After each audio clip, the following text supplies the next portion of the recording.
Bitcoin dropped 75, Ethereum dropped 85, Hex dropped 95. Which one do you think is going to get up the hardest?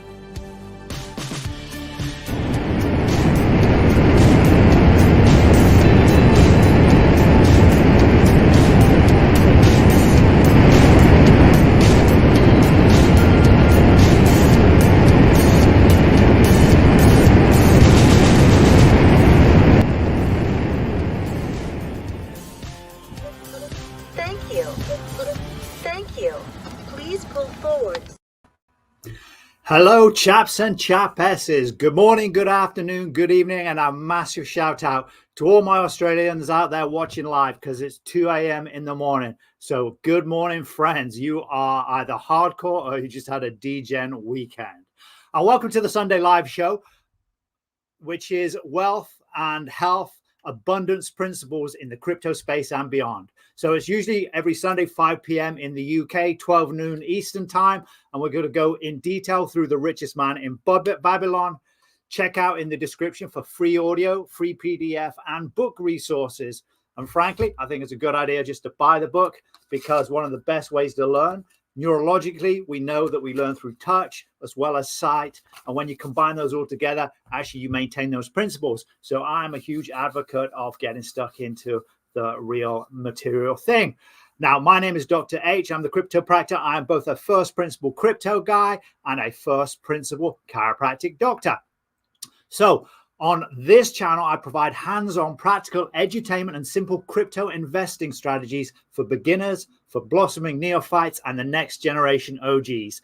Today, I'm coming to you from my crypto spaceship, my crypto space classroom. So obviously nothing I'm providing is health or financial advice. Now, if in simple crypto investing strategies for beginners, blossoming neophytes, and the next generation OGs is the sort of thing that interests you, your friends, or your family, or you just want to pump your own bags for free, then boop the like, spank the subscribe, ding the notification bell to all, and share this show right now. Yes, right now, because I forgot to share it on X, Telegram, Insta, and whatever social media you find tech-minded folk use. Right, so enough of this silliness. Let's just get straight on. So after about 20 years ago, a chiropractic mentor of mine called Dr. John D. Martini, he's a real leader in the field and a great businessman. He introduced me to speed reading. The premise is that in your lifetime, you're only going to read about 1,000 books. If you're a reader. Now, I know nowadays not so many people read. And frankly, it doesn't matter whether you're a reader or not, because as long as you're drawing the information out. Now we're blessed. We have so much abundance as far as communication tools go. There are loads and loads of free videos on YouTube, free seminars. Obviously, you've got to be a little bit guarded about them, or you've got to be a little bit aware about them. But there's a lot of free information available. Even a book is probably the best investment you'll ever make. You can 1,000x your investment really easily with some good books. It's an easy way for that person with a load of information to leverage their time. They produce a book, a million books like George S. Clason. He sold 5 million of The Richest Man in Babylon. But, even nowadays, the books that are produced, they're produced by very successful people, and they manage to leverage their time. So you can suck that information out. Now, the idea is not to have a bunch of books behind you so they look good. It's to take that information. Look at mine. I got writing all over it. I got pen drawn all over it. I do respect my books, but also they have got to give me the information. I've got to get what I can out of it the best way I can. Same applies for you fine folk out there. Okay, so the premise was you only read 1,000 books, so it behooves us to get through as many as quickly as we can. So if you can speed read and it multiplies the speed you can get through it, theoretically you'd read 4,000. But more importantly to me, a lot of the modern books today, when you trace their bibliography, it all goes back to half a dozen books that were written, in some cases back in the 20s. George S. Clason wrote this back in the a series of pamphlets back in 1928. But that period of time, the 20s, 30s, the 10s of last century, they have some very, very classic books. And it's those books that we're going to be sharing on this live Sunday show. Okay, and we're kicking off by covering 10 classic books. whose principles can bring you and your family abundance in health, wealth, and relationships. Okay. Right. So enough of this. Let's get straight in.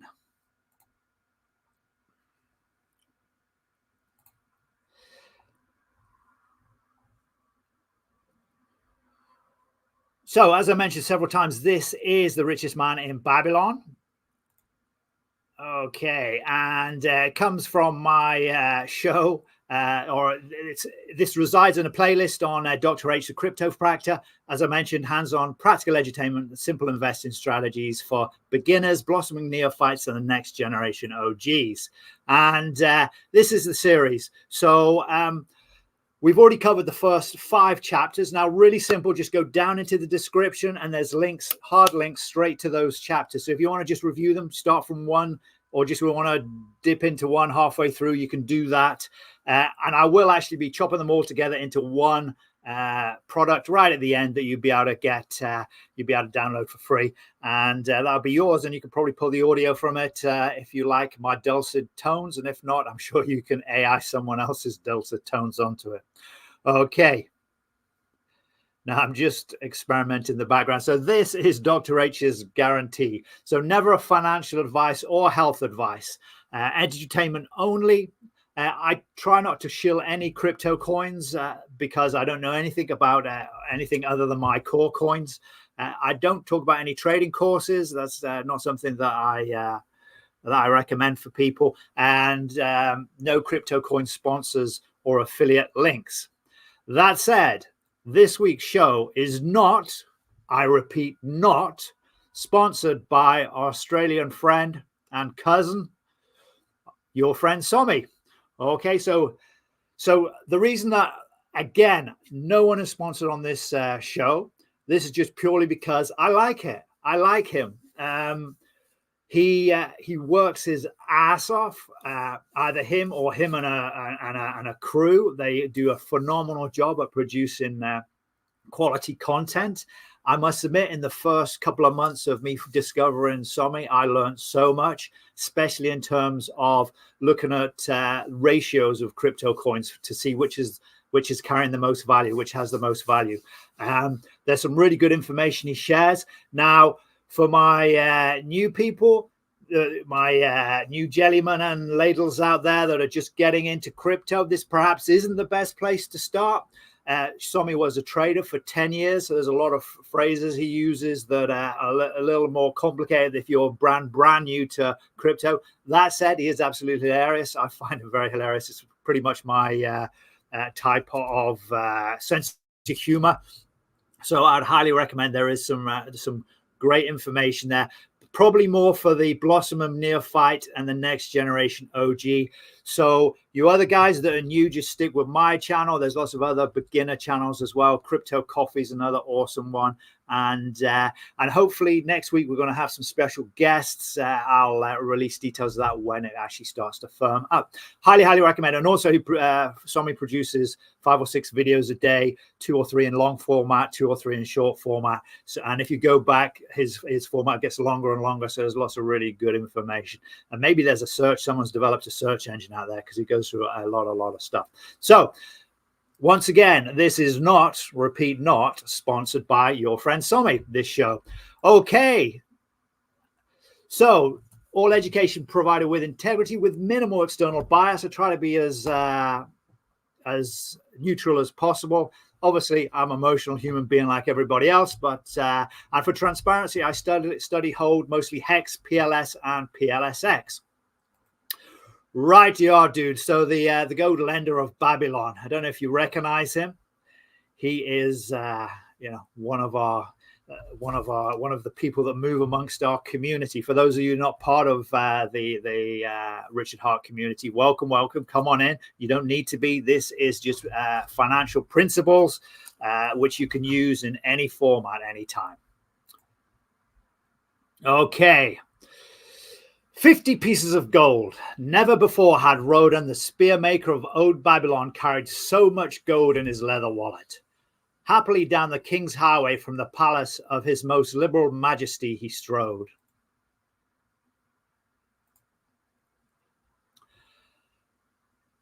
He paused. Cheerfully, the gold clinked as the wallet in his belt swayed with each step.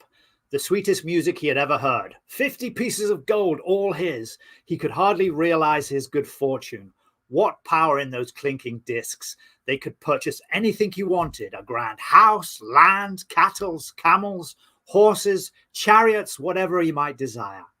What should he make of it? This evening, as he turned into the side street towards the home of his sister, he could think of nothing he would rather possess than those same glittering, heavy pieces of gold, his to keep.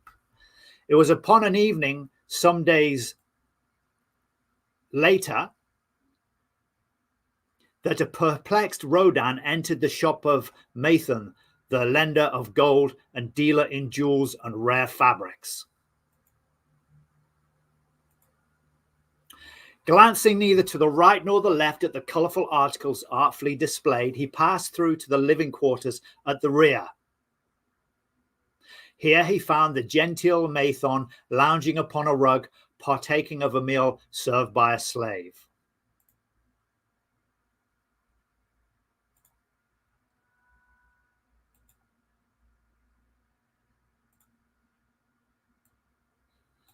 With you in a second, chaps. He paused.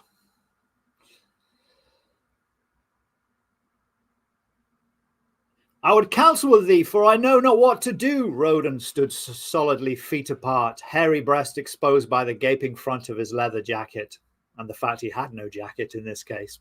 Mahon's narrow, sallow face smiled a friendly greeting. What indiscretions hast thou done that thou shouldst seek the lender of gold? Hast been unlucky at the gaming table, or hath some plump dame entangled thee? Family friendly. For many years I have known thee, yet never hast thou sought me to aid thee in thy troubles. No, not such as that. I seek no gold. Instead, I crave thy wise advice. Hear, what doth this man say? No one comes to the lender of gold for advice. My ears must play me false. They listen true. Can this be so? Rodan the Spearmaker doth display more cunning than all the rest, for he comes to Mahon not for gold, but for advice. Many men come to me for gold to pay for their follies, but as for advice, they want it not. Yet who is more able to advise them than the lender of gold, to whom many men come in trouble? Thou shalt eat with me, Rodan, he continued. Thou shalt be my guest for the evening. Andal, he commanded of his slave, draw up a rug for my friend Rodan the Spearmaker, who comes for advice. He shall be mine honoured guest. Bring to him much food with many bananas, and get for him my largest cup of OJ with 9 cubes of ice, that he may have satisfaction in the drinking.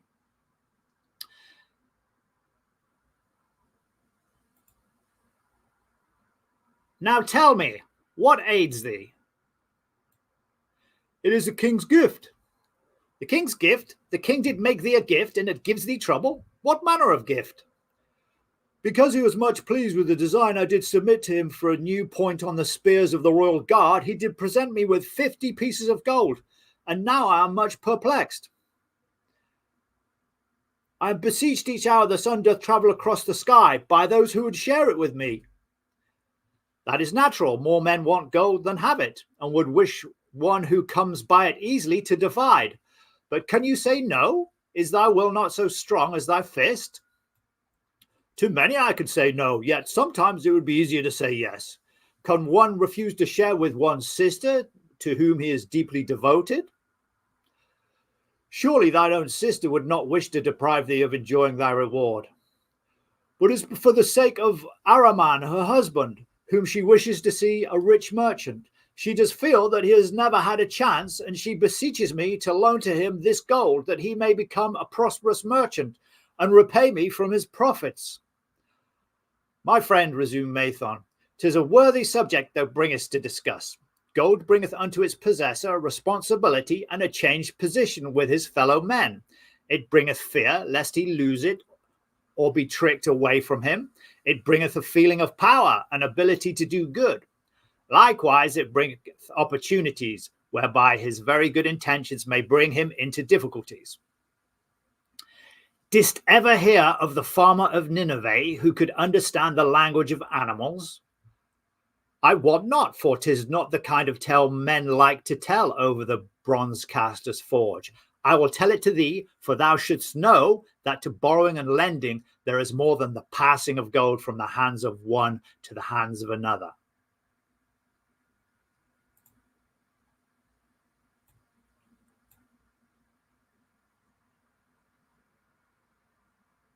This farmer, who could understand what the animals said to each other, did linger in the farmyard each evening just to listen to their words. One evening he'd hear the ox bemoaning to the ass the hardness of his lot. I do labour pulling the plough from morning until night, no matter how hot the day or how tired my legs, or how the bough doth chafe my neck, still must I work. But you are a lazy creature. Of leisure you are trapped with a colourful blanket, and do nothing more than carry our master about wherever he wishes to go. When he goes nowhere, you do rest and eat the green grass all day.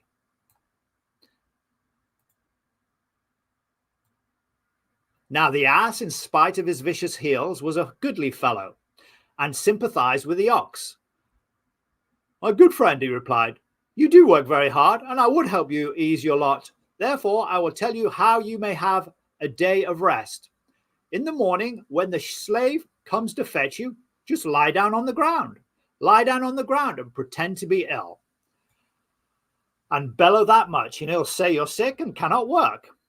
So the ox took the advice of the ass, and the next morning the slave returned to the farmer and told him the ox was sick and could not plough the field.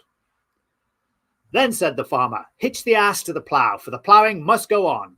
All that day the ass, who had only intended to help his friend, found himself compelled to do the ox's task. When night came and he was released from the plough, his heart was bitter and his legs were weary and his neck was sore where the bough had chafed it. The farmer lingered in the barnyard to listen. The ox began, you are my good friend. Because of your wise advice, I've enjoyed a day of rest. And I, retorted the ass, am like many another simple-hearted one who starts to help a friend and ends up by doing his task for him. Hereafter you draw your own plough, for I did hear the master tell the slave to send for the butcher were you sick again. I wish he would, for you are a lazy fellow. Thereafter they spoke to each other not. This ended their friendship. Canst thou tell the moral of this tale, Rodan? 'Tis a good tale, responded Rodan, but I see not the moral. I thought not that you would, but it is there and simple too. Just this, if you desire to help thy friend, do so in a way that will not bring thy friend's burden upon thyself. I had not thought of that. It's a wise moral. I wish not to assume the burdens of my sister's husband, but tell me, you lend to many. Do not the borrowers repay? Mahon smiled.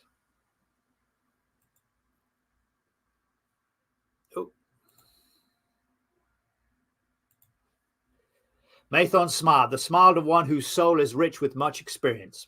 Could a loan be well made if a borrower cannot repay? Must not the lender be wise and judge carefully whether his gold can perform a useful purpose to the borrower and return to him once more, or whether it will be wasted by one unable to use it wisely and leave him without his treasure, and leave the borrower with the debt he cannot repay? I'll show to thee the tokens in my token chest, and let thee tell thee some of their stories. He brought out the chest, as long as his arm, and covered with pigskin and ornamented with bronze designs. He placed it upon the floor and squatted before it, with both hands on the lid.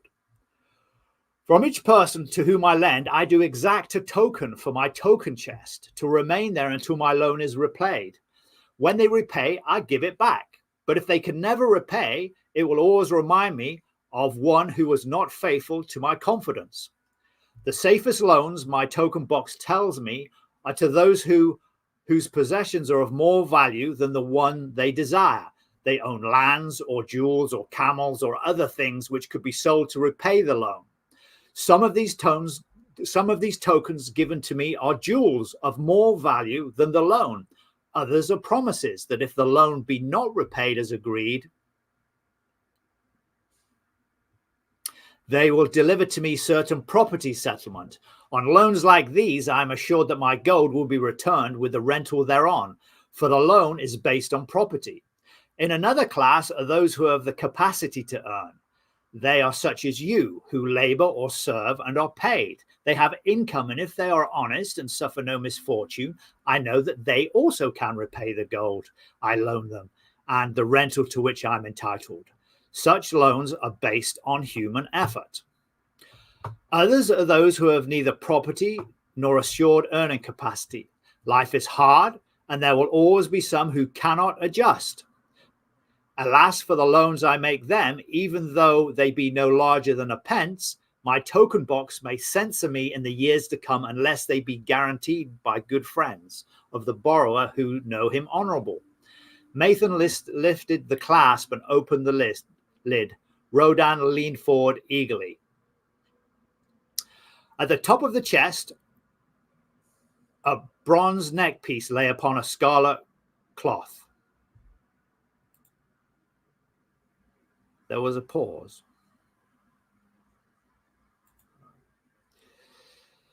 Mahon picked up the piece and patted it affectionately. This shall always remain in my token chest because the owner has passed into the great darkness. I treasure it, his token, and I treasure his memory, for he was my good friend.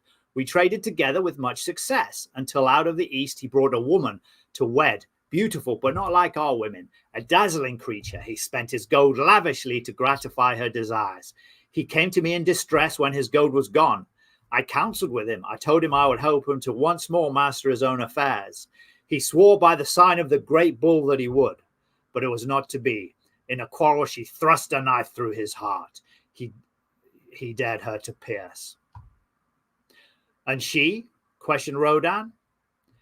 Yes, of course. This was hers. He picked up the scarlet cloth. In bitter remorse, she threw herself into the Euphrates. These two loans will never be repaid. The chest tells you, Rodan, that humans in the throes of great emotions are not safe risks for the gold lender. Here, now this is different. He reached for a ring carved of ox bone. This belongs to a farmer. I buy the rugs of his women. The locusts came and they had not food. I helped him, and when the new crop came, he repaid me. Later he came again and told me of strange goats in distant lands, as described by a traveler. They had long hair, so fine and so soft, it would weave into rugs more beautiful than any ever seen in Babylon. He wanted a herd, but he had no money, so I did lend him gold to make the journey and bring back goats. Now his herd has begun, and next year I shall surprise the lords of Babylon with the most expensive rugs it's been their good fortune to buy. Soon I must return his ring. He doth insist on paying promptly. Some borrowers do that, queried Rodan. If they borrow for purposes that bring money back in time, I find it so. But if they borrow because of their indiscretions, I warn thee to be cautious if thou wouldst ever have thy gold back again. Tell me about it, requested Rodan, picking up his gold bracelet inset with jewels in rare designs. The women do appeal to my good friend, bantered Mahon. I'm still much younger than you, retorted Rodan. I grant that, but this time thou dost suspicion romance where it is not, so keep it family friendly. The owner of this is a fat, wrinkled woman and doth talk so much and say so little she drives me mad. Once they had much money and were good customers, but ill times came upon them. She has a son of whom she would make a merchant, so she came to me and borrowed gold that he might become a partner of a caravan owner and travels with his camels, bartering in one city what he buys in another. This man proved a rascal, for he left the poor boy in a distant city without money and without friends, pulling out early while the youth slept. Perhaps when this youth has grown to manhood, he will repay. Until then, I get no rental for the loan, only much talk, but I do admit the jewels are worthy of the loan. Did this lady ask thy advice as to the wisdom of the loan? Quite otherwise. She had pictured herself, this son of hers, as a wealthy and powerful man in Babylon. To suggest the contrary was to infuriate her. A fair rebuke I had. I knew the risk for this inexperienced boy, but as she offered security, I could not refuse her. Right, guys, just before we go on to the next story, I'd like to say a big shout out there to the chat.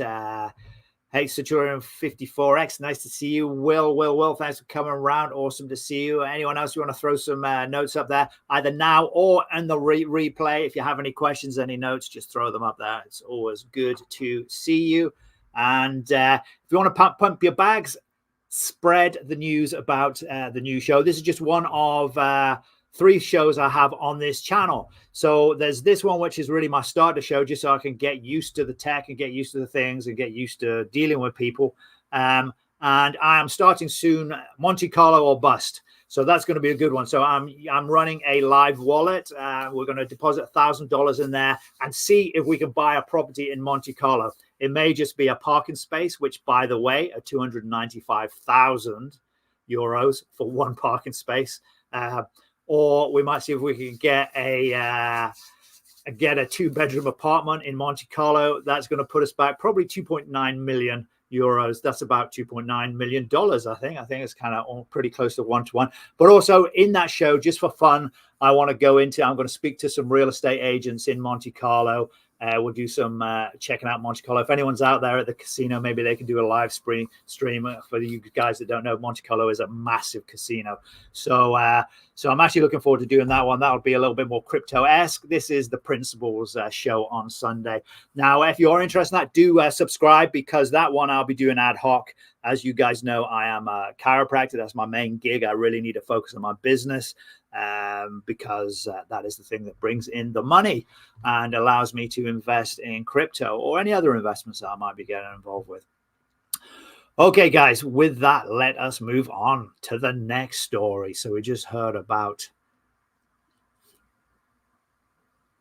this, continued Mahon, picking up a bit of tide rope. Is a different story. It belongs to Nebuchadnezzar, the camel trader. When he would buy a herd larger than his funds, he brings to me this knot, and I lend him according to his needs. He is a wise trader. I have confidence in his good judgment and can lend him freely. Many other merchants in Babylon have my confidence because of their honorable behavior. Their tokens come and go frequently in my token box. Good merchants are an asset to our city, and it profits me to aid them to keep trade moving, that Babylon be prosperous. Mahon picked out a beetle carved in turquoise and tossed it contemptuously on the floor. A bug from Egypt. The lad who owns this does not care whether I ever receive it back. When I reproach him, he replies, "How can I repay when ill fate pursues me? You have plenty more. What can I do? The token is his father's, a worthy man of small means who did pledge his land and herd to back his son's enterprises. The youth found success at first and then was overzealous to gain great wealth. His knowledge was immature. His enterprises collapsed. Youth is ambitious. Youth would take shortcuts to wealth and the desirable things for which it stands. To secure wealth quickly, youth often borrows unwisely." Watch out for leverage trading, everybody. Okay, youth, never having had experience, cannot realize that hopeless debt is like a deep pit into which one may descend quickly and where one may struggle vainly for many days. It is a pit of sorrow and regrets where the brightness of the sun is overcast and night is made unhappy by restless sleeping. Yet I do not discourage borrowing gold. I encourage it. I recommend it if it be for a wise purpose. I myself made my first real success as a merchant with borrowed gold. So it's talking about youth causing issues, but guys, you got to be careful. I started very humbly. I've done very well, but I've recently made a couple of investments, which I'll probably talk about later. And it looks like I'm getting rugged, and it's nothing to do with crypto. So perhaps we'll talk about that another time, because it just gives you a bit of context if you're investing outside. It's actually real estate, but yeah, so it's not just youth. So everyone needs to make sure you do your due diligence. All right. Okay. Yet, carrying on. Yet, what should the lender do in such a case? The youth is in despair and accomplishes nothing. He is discouraged. He makes no effort to repay. My heart turns against depriving the father of his land and cattle. You tell me much that I'm interested to hear, ventured Rodan. But I hear no answer to my question. Should I lend my 50 pieces of gold to my sister? They mean much to me. I'm not sure if this is going to be the right one. Thy sister is a sterling woman who I do much esteem. Should her husband come to me and ask to borrow 50 pieces of gold, I should ask him for what purposes he would use it. If he answered that he desired to become a merchant like myself and deal in jewels and rich furnishings, I would say, what knowledge have you of the ways of trade? Do you know where you can buy at the lowest cost? Do you know where you can sell at a fair price? Can he say yes to these questions? No, he could not, Rodan admitted. He has helped me much in the making of spears, and he has helped me in the shops. Then I would say to him that his purpose was not wise. Merchants must learn their trades. His ambition, though worthy, is not practical, and I would not lend him any gold. But supposing he would say, yes, I have helped merchants much. I know how to travel to Smyrna and buy at low costs the rugs the housewives weave. I also know of many of the rich people of Babylon to whom I can sell these rugs at a large profit. Then I would say, your purpose is wise and your ambition honorable. I shall be glad to lend you the 50 pieces of gold if you can give me security that they will be returned. But would he say, I have no security other than that I'm an honored man and would pay you well for the loan? Then I would reply, I treasure much each piece of gold. Were the robbers to take it from you as you journeyed to Smyrna, or take the rugs from you as you returned, then you would have no means of repaying me and my gold would be gone. Gold, you see, Rodan, is the merchandise of the lender of money. It is easy to lend. If it is lent unwisely, then it's difficult to get back. The wise lender wishes not the risk of the undertaking, but the guarantee of safe repayment. 'Tis well, he continued, to assist those who are in trouble. 'Tis well to help those upon whom fate has laid a heavy hand. 'Tis well to help those who are starting, that they may progress and become valuable citizens. But help must be given wisely, lest, like the farmer's ass, in our desire to help, family friendly, we but take upon ourselves the burden that belongs to another. Again, I wandered from thy question, Rodan, but hear my answer. Keep thy 50 pieces of gold. What thy labor earns for thee and what it gives thee for reward is thine own, and no man can put an obligation upon thee to part with it unless it be thy wish. If thou wouldst lend it so that it may earn thee more gold, then lend with caution and in many places. I like not idle gold, even less I like too much of a risk. How many years have you labored as a spearmaker? Fully 3. How much beside the king's gift hast thou saved? 3 gold pieces. Each year thou hast labored, thou hast denied themselves good things to save from thine earnings 1 piece of gold. 'Tis as you say. Then mightest save in 50 years of labor 50 pieces of gold by thy self-denial. A lifetime of labor it would be. Thinkest thou thy sister would wish to jeopardize the savings of 50 years of labor over the bronze melting pot that her husband might experiment on being a merchant? Not if I spoke in your words. Then go to her and say, 3 years have I labored each day except fasting day from morning until night, and I've denied myself many things that my heart craved.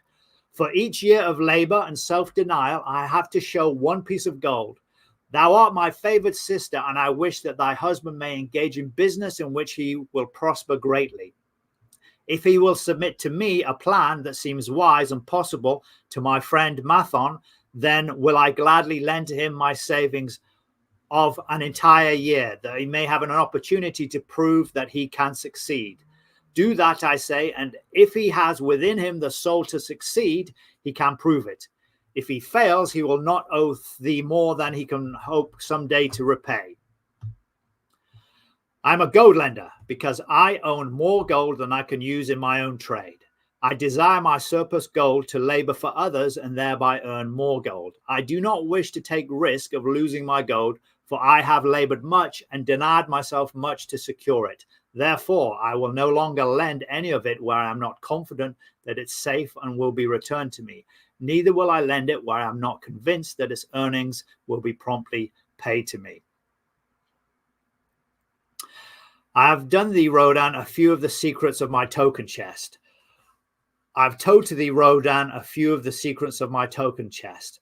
From them you may understand the weakness of men and their eagerness to borrow that which they have no certain means to repay. From this you can see how often their high hopes of great earnings they could make if only they had but gold, but are false hopes they have not the ability or training to fulfill. Thou, Rodan, now hast gold which thou shouldst put to earning more gold for thee. Thou art about to become, even as I, a gold lender. If thou dost safely preserve thy treasure, it will produce liberal earnings for thee and be a rich source of pleasure and profit during all thy days. If thou dost let it escape from thee, it will be a source of constant sorrow and regret as long as thy memory doth last. What desirest thou most of this gold in thy wallet? To keep it safe. Wisely spoken, replied Mahon reprovingly. Thy first desire is for safety. Thinkest thou that in the custody of thy system's husband it would be truly safe from possible loss? I fear not, for he is not wise in guarding gold. Then be not swayed by foolish sentiments or obligations to trust thy treasure to any person. If thou wouldst help thy family or thy friends find other ways than risking the loss of thy treasure, forget not that gold slippeth away in unexpected ways from those unskilled in guarding it. As well waste thy treasure in extravagance as let others lose it for thee.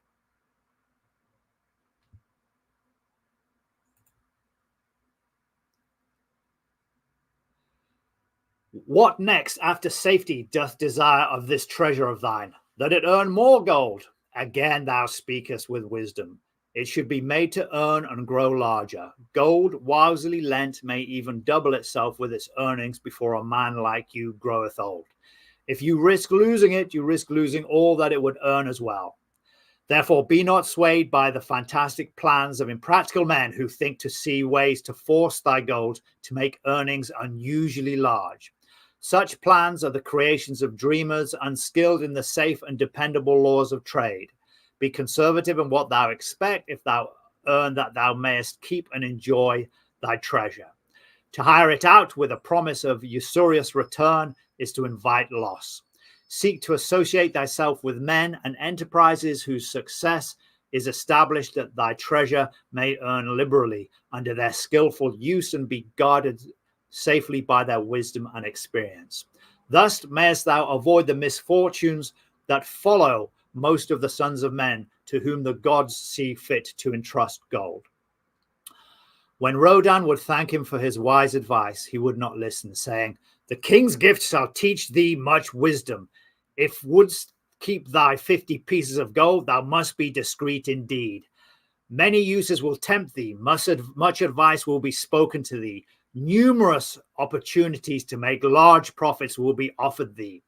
The stories from my token box should warn thee, therefore, that thou let any piece of gold leave thy pouch. Be sure, and I say sure, that thou hast a safe way to pull it back again. Shouldst my further advice appeal to thee, return again, it is gladly given. Ere thou goest, read this which is carved beneath the lid of my token box. It applies equally to the borrower and to the lender. Mahon lifted up his token box, and Rodan could see the words, Better a little caution than a great regret. Written here by the Babylonians. Their English is not great, but it's better than my Babylonian. Right, guys. So that is chapter 6, the Gold Lender of Babylon. Now, as I was reading that, and I don't know if you guys had any thoughts, then if you do, throw them in the chat there. There's some things that came to me big time. So he went to see the gold lender. He had come across a ton of gold. So that is an entire, he could retire in Babylon. If he was earning one piece of gold a year, that's like 50 years of earnings. So if you're earning 50,000 now times 50, 2.5 million. So that's basically the equivalent that he was given. So clearly he's suffering from sudden wealth syndrome. So there's kind of the lessons of chapter, excuse me, I'm coming back. The lessons of chapter 6 really apply a lot to sudden wealth syndrome. There's some other subtexts in there. So he came across all this money, and then all of these people were around him. Should he have told them about it? It's kind of hard to hide 50 pieces of gold. And of course, where'd you put them? In those days, there was no bank. So you got to be a bit quiet and a bit discreet about that. I think that's a good lesson for all of us crypto people and people that just earn money in general. You don't have to be a crypto person. If you're just new here to finance and you're learning a little bit about the richest man in Babylon and you're learning a little about crypto, then welcome. If you're here on the replay, I hope you enjoyed that. Keep an eye out, like it and share it, and do subscribe. Hit the notification bell to all. I am doing the Monte Carlo series, probably Monte Carlo or Bust, which was a movie in the 60s, 1969. The Americans had a different name for it. In the US, it was called something different. But if you look up Monte Carlo or Bust, it's actually kind of a good cheesy movie about a race, which they actually have now, the Monte Carlo Rally, which they do still have. So we're gonna look at all sorts of different stuff. I'm super excited by that. But this is just getting us going with some principles, some sound principles. So who should you tell about your earnings? So if you do drop a 10x or 100x, in his case, he dropped a 25x, say, one a year, actually a 50x. So he dropped to 50x on, well, probably even more. So because that was 50 times his yearly income. Obviously, his wife would tell his sister, and that's going to happen with us when we come back to the bull market if our products do what we expect them to do. And I'm a big believer in the Richard Heart products, Hex, PulseX, and Pulse, of course, as you guys have seen. Why? I've had a long time studying it, a long time studying the teachings of Richard, which I really do enjoy. I don't agree with everything, of course, as I say to all my mentors, and he is my God mentor when it comes to crypto. With all my mentors, just make sure it resonates. What they're saying resonates with you and your personal values. I would say probably 75% of everything Richard says really resonates firmly, as well as Sommi, who has got a shout out here. I would say probably same sort of thing, 75% resonates really strongly. And let's face it, I don't agree with everything my wife says, and I've been with her for 22 years. So that's just natural. We've all got we're all individual. We've all got our own innate intelligence. That's a chiropractic concept. So you have that internal intelligence, which prompts you. Some people call it intuition. Some people call it their woo-woo. You know, in chiropractic, it's actually a philosophical principle. It's called innate intelligence. It's your internal promptings, and that's outside of fear and greed. That's actually when you can quiet fear and greed. That's when you get the true read come through. All right, so that's kind of where we're coming through on this. Now, talked a little bit about sudden wealth syndrome. You know, how you're going to deal with this if it happens quickly. We're going to be fearful because there are scammers out there, especially in the crypto world. So if you are new to crypto, just make sure that you've done a lot of work before you get involved, and you know what a scam is, what it looks like. After 2 years in the crypto space, I almost got scammed out of all my money because someone that I'd been speaking to 2 or 3 days previously approached me. But it was just completely a scammer, and it was just a pure coincidence that he'd taken on the persona of this guy that had been speaking to me a few days previously. So, and I kind of went 3/4 of the way through to losing all the money in my wallet, and then I realized something was wrong. But because it was familiar to me, and these scammers know they're going to hit 1,000 people with the same persona. 2 or 3 of those people will actually have a relationship with that persona. So just be aware of that, losing the money. So fear of loss. Who should we tell? Who should we tell when we've invested? Like at the moment, the Richard Heart products, a lot of them are 98% down from where I invested even. I've been DCAing, so it's not for all of them. So, but still, who should you tell in your circle of influence? Should you tell the closest people to you because they don't understand the nature of volatility? Do you want to take them on that roller coaster ride? What do you think, guys? Have you told your wives or loved ones the level of investments that you've done, and that they could be 98% down? Put a note in your comments. Put a note in the comments if you're on the live stream. Throw in the live chat there. So, and then the other thing that comes up, and as you'll notice, I touched on the same themes again and again and again. Probably 3 times we talked about, in fact, probably 8 times we talked about keeping your gold secure. Obviously, they talk about gold in this case. We talk about post-X hex in my community, and for you other guys out there, you other investors, you got your gold in different formats. Your value is captured in different ways. Back in the day, they used gold, which is not just a great metaphor. It's actually a great physical metaphor as well. So, who's in your circle of influence? Do you tell anyone? Do you just say, well, I'll tell you when it's time to tell you? And on the other side of it, we're in a bear market within the Richard Heart ecosystem currently. I personally think this is an awesome time to invest, which is why I'm starting the Monte Carlo series. The $1,000 I want to invest now at the bottom. And I'll be honest, it's probably my last bullet because I've been going so hard for a long time. I've been going so hard for a long time, and an investment that I was expecting to mature is going to take a lot longer to mature than I suspected. But anyway, that's it by the by. But I just want to give you a bit of context of where I'm coming from. I'm not just a book guy. I'm not just a crypto guy. I'm not actually just a chiropractor. Obviously, we've all got our different strings, but I like crypto. I like chiropractic too. There are some very rugged individuals in chiropractic, and they have been since the 1895. They've been pushing against society, and I like the characteristics of a lot of crypto people. Seems to be very, very similar. So that's why I want to do these streams. I want to leave some sort of legacy for my children. They know that they like these books. They know that I like these books, and I did have all 10 books were originally for them. I was going to leave a list in their will, and then I thought, well, hell, why would I do that? And I'd encourage you guys to do the same. If you have something that really resonates with you, then and you want to hand it on as a legacy to your kids, it doesn't even cost anything.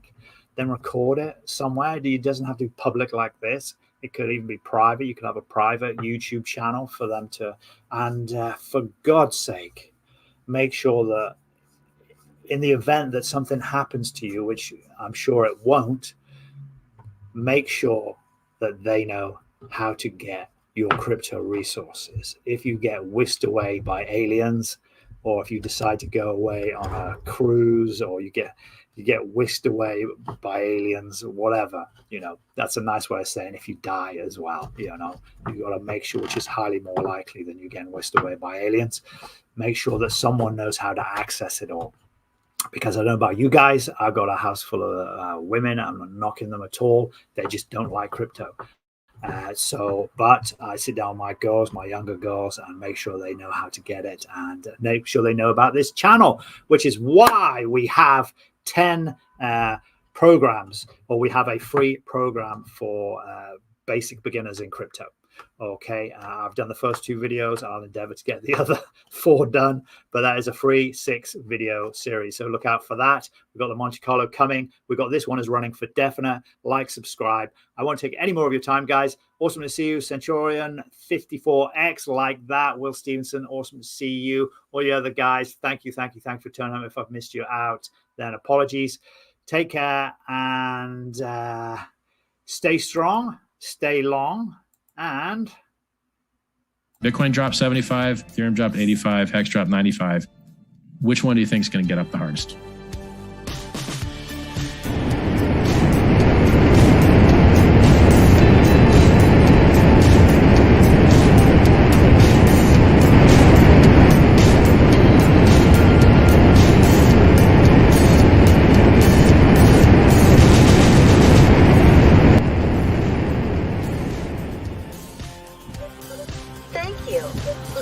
Thank you. Please pull forward